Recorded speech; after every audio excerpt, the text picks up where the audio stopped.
Hello, my name is David Swanson. I work for Quest Software. I'm an account manager that handles the database monitoring solutions at Quest. And today I'm going to be showing you just a sort of a short run through and introduction to the different monitoring layers inside of Foglight for SQL Server.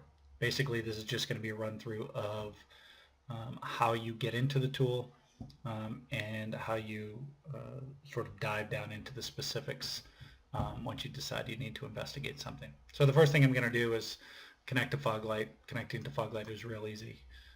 You just identify the server address in the URL bar, log in. Initially, when you are a Foglight for SQL Server customer, you're going to be brought to the database's home, and this is the area of the tool that will give you a nice enterprise view of what's going on in your environment. If you are just a SQL Server customer, you're just going to see the SQL Server related tiles. If you have other platforms that you're monitoring with Foglight, this is also the place where you're going to see those as well. So things like Oracle, MySQL, Postgres, Sybase, etc. And the database's home is a really nice place to just sort of get a high-level view of what's going on.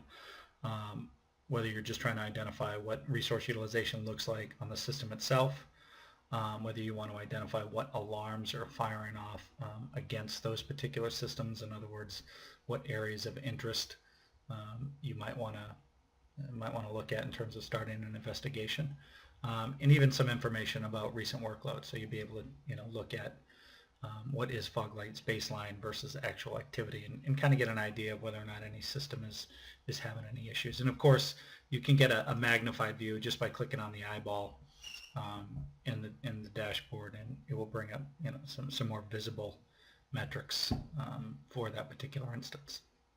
Now, when you want to go to the next level, that is when you want to start investigating an individual instance of SQL Server or an individual Oracle database, if you happen to be an Oracle database administrator.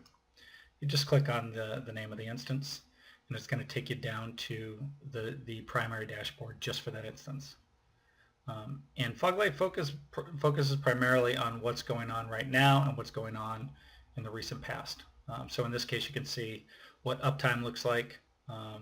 If the system was down, you'd see an alarm that the system is down, and this particular box right here would be red with, of course, an arrow pointing down.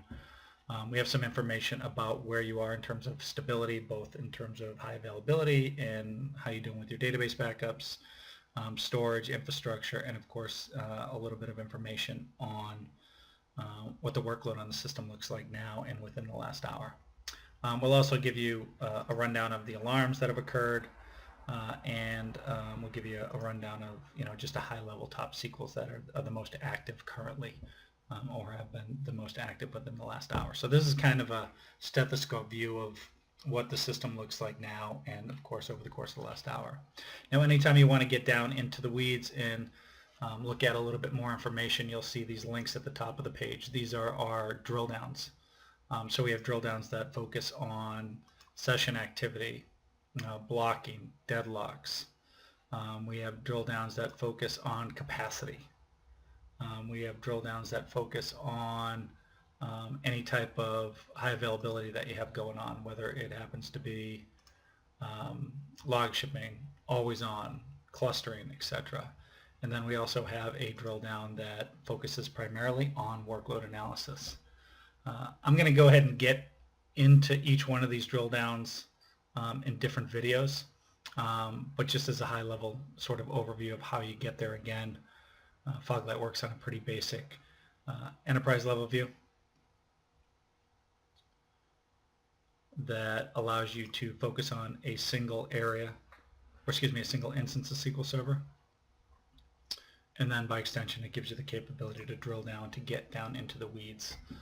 That's basically how you start an investigation, or even if you're just kind of browsing around your environment trying to see what's going on. We'll get into the specifics of these drill downs and some of the other areas of Foglight in a future video.